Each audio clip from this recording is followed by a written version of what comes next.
नमस्कार दोस्तों, आप सभी का स्वागत है मेरे चैनल एकम स्टडी सर्कल पर। आज मैं आपके लिए एक नया टॉपिक लेकर आई हूँ जिसका नाम है वाच्य। आज मैं आपको वाच्य के बारे में डिटेल में पढ़ाऊँगी कि आप किसी भी सेंटेंस में वाच्य को कैसे पहचान सकते हैं कि वाच्य का जी कौन सा भेद है। ठीक है दोस्तों, 10th CBSE बोर्ड में जो स्पेशल टॉपिक दिया गया है, बोर्ड क्लासेस में वैसे भी ये टॉपिक दिया जाता है।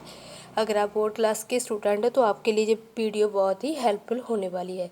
दोस्तों, अगर आप मेरे चैनल पर नए आए हैं, सबसे पहले मेरा चैनल सब्सक्राइब कर दीजिए।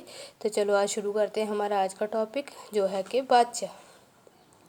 सबसे पहले मैं आपको बताऊंगी कि वाच्य का शाब्दिक अर्थ क्या होता है, वाच्य किसे कहते हैं। वाच्य जो शब्द है वो वाच्य धातु से लिया गया है, जो कि संस्कृत का शब्द है वच, जिसका मतलब होता है बोलना। कि किसी भी सेंटेंस या किसी भी वाक्य शब्द को बोलने को ही हम वाच्य कहते हैं कि उसमें जो हम क्रिया करते हैं वो किस प्रकार की होती है। ठीक है दोस्तों, चलो पढ़ते हैं अब इसकी परिभाषा। क्रिया के जिस रूप से पता चले कि क्रिया में कही गई बात का मुख्य विषय कर्ता, कर्म या भाव है, उसे वाच्य कहते हैं। ठीक है दोस्तों, मतलब क्या है कि क्रिया के जिस रूप से हमें पता चलता है कि उसमें कर्ता की प्रधानता है, कर्म की प्रधानता है, जब भाव की प्रधानता है, उसे हम वाच्य बोलते हैं। ठीक है दोस्तों, वाच्य के हमारे 3 भेद माने गए हैं।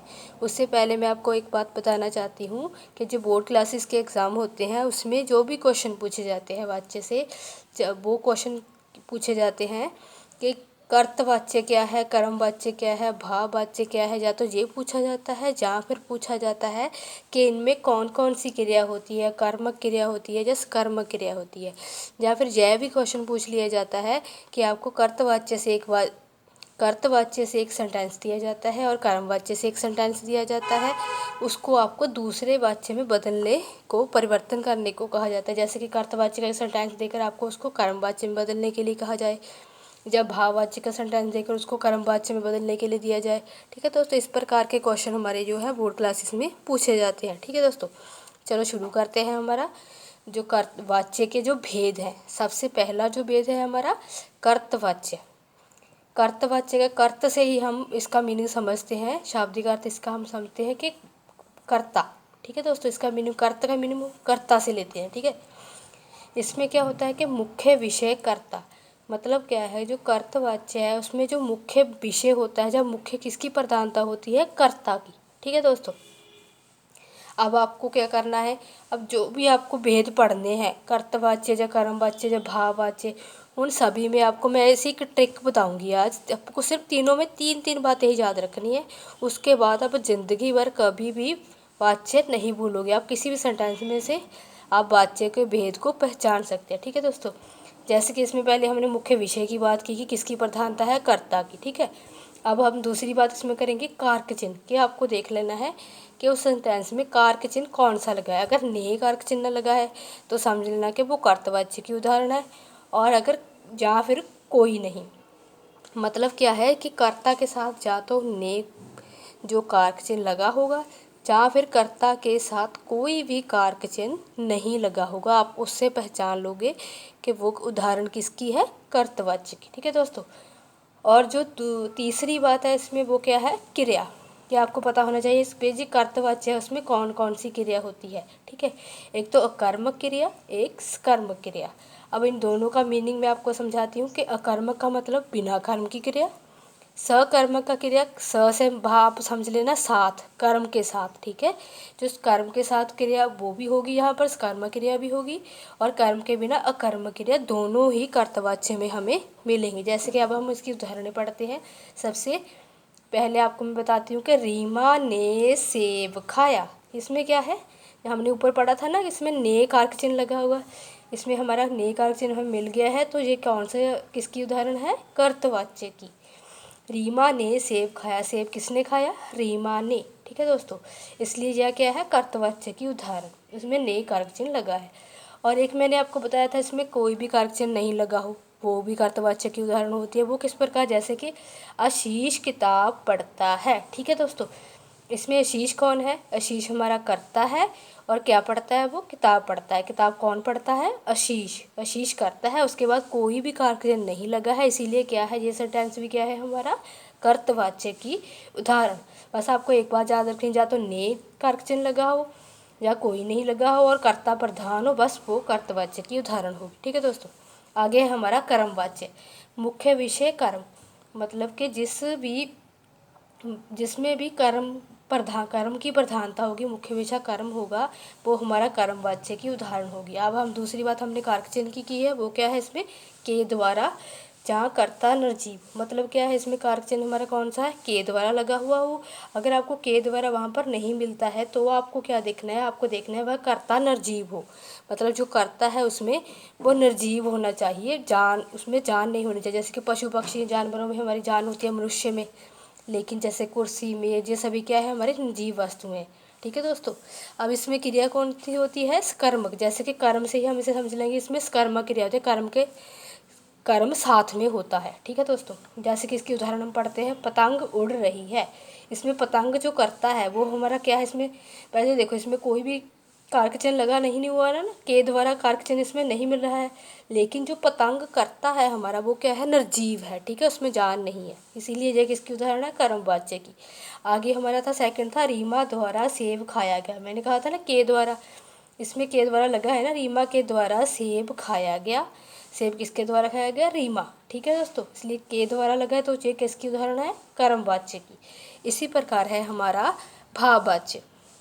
मुख्य विशेष में भाव, मतलब जिसमें मुख्य प्रधानता भाव की हो उसे हम भाववाच्य कहते हैं।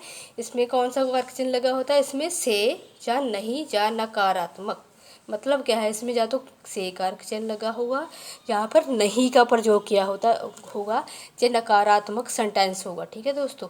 और इसमें क्रिया कौन सी होगी? अकर्मक। ठीक है, इसमें हमारी अकर्मक क्रिया होगी, मतलब क्या है? इसमें कर्म नहीं होगा। ठीक है दोस्तों। अब इसकी उदाहरण जैसे हम पढ़ते हैं, अनिल से हंसा नहीं जाता। ठीक है दोस्तों, इसमें से भी और नहीं लगा है, नकारात्मक सेंटेंस है, इसलिए किसकी है उदाहरण? भाववाच्य की। और आगे दूसरी उदाहरण है हमारी, बच्चे से सोया जाता है। यहाँ पर से लगा है तो इसलिए ये भी क्या है? हमारी भाववाच्य की उदाहरण। ठीक है दोस्तों। अब मैं आपको बताऊंगी कि आप कर्त कर्म भाववाच्य में किस प्रकार से किसी भी सेंटेंस को परिवर्तन कर सकते हैं, उसको कन्वर्ट कर सकते हैं। सीबीएसई बोर्ड में स्पेशली ये क्वेश्चन भी आपसे पूछा जाता है। ठीक है दोस्तों। जैसे कि सबसे पहले मैं कर्तवाच्य की उदाहरण दूंगी आपको। राधा क्रिकेट खेलती है। इसमें राधा क्या है? राधा हमारा कर्ता है और क्रिकेट क्या है? हमारा कर्म। ठीक है दोस्तों। राधा क्रिकेट खेलती है, इसमें कोई भी कारक चिन्ह नहीं लगा हुआ है। ठीक है, लेकिन कर्ता और कर्म दोनों है, इसलिए ये क्या कौन सी क्रिया है? ये हमारा कौन सा ये वाच्य है? कर्तवाच्य। ठीक है। आगे दोस्तों हमारा है कर्मवाच्य। अब इसी सेंटेंस को हम कर्मवाच्य में कैसे परिवर्तन करेंगे, कैसे कन्वर्ट करेंगे? राधा के द्वारा क्रिकेट खेला जाता है, मतलब क्या है? इसमें के द्वारा हमारा लगा है और राधा कर्ता भी है, उसके बाद के द्वारा लगा है और क्रिकेट कर्म भी है, इसलिए ये कौन सा वाच्य हुआ हमारा? ये हमारा हुआ कर्मवाच्य। ठीक है दोस्तों। आगे हमारा 3 नंबर पर था हमारा भाववाच्य। भाववाच्य में क्या है दोस्तों? राधा से खेला नहीं जाता। इसमें हमने नहीं शब्द का प्रयोग किया है और ये नकारात्मक सेंटेंस है, इसलिए ये भाववाच्य की उदाहरण है। और एक बात इसमें और स्पेशली आपको देख ली है, जैसे कि ऊपर के हमारे दोनों सेंटेंस थे, दोनों में इसमें हमारी क्या थी? दोनों क्रियाएं थी ना, कर्मक और सकर्मक। और इसमें हमारी सकर्मक क्रिया थी, कर्म साथ में था। इसमें कर्म साथ भी हो सकता है और बिना कर्म की भी हो सकती है। लेकिन जो भाववाच्य है उसने हमने क्या पढ़ा था? उसमें हमने पढ़ा था कि ये केवल अकर्मक क्रिया ही होती है इसमें। इसीलिए हमने यहाँ पर क्या किया, जो कि यहाँ पर राधा हमारा करता था वो तो हमारा हमने वहाँ पर भाववाच्य में वैसे ही ले लिया, लेकिन जो हमारा यहाँ पर क्रिकेट कर्म था, ठीक है दोस्तों, इसमें भी क्रिकेट कर्म था, इसमें भी है क्रिकेट कर्म, वो हमने क्या किया? भाववाच्य में उसको हमने वहाँ से हटा दिया, क्योंकि भाववाच्य में केवल हमारी अकर्मक क्रिया होती है, कर्म नहीं होता है। इसीलिए हमने क्या सेंटेंस बनाया? राधा से खेला नहीं जाता। ठीक है दोस्तों। अब मैं उम्मीद करती हूँ कि आपको ये टॉपिक अच्छे से समझ आ गया होगा। क्योंकि इसकी परिभाषा, इसका जो 3 भेद है उसमें कौन कौन सी क्रिया होती है, क्या क्या उसकी उदाहरण है, क्या हमें उसको में देखना है, कारक चिन्ह। आप सभी में आपको 3 बातें याद रखनी है। पहले तो मुख्य विषय प्रधानता किसकी है, कारक चिन्ह क्या है और क्रिया कौन सी है। ठीक है दोस्तों, उम्मीद करती हूँ कि आपको जो टॉपिक अच्छे से समझ आ गया होगा। इसके बाद आपको कोई भी वीडियो का वाच्य की नहीं देखनी हो पड़ेगी और आपको कभी भी वाच्य पढ़ना नहीं पड़ेगा। ज़िंदगी भर आप कभी भी वाच्य को नहीं भूलेंगे अगर आप इस वीडियो को ध्यान से एक बार देख लेती हैं। ठीक है दोस्तों, अगर आपने मेरा चैनल सब्सक्राइब नहीं किया है अभी तक तो प्लीज़ मेरा चैनल सबसे पहले सब्सक्राइब कर दीजिए। थैंक यू दोस्तों।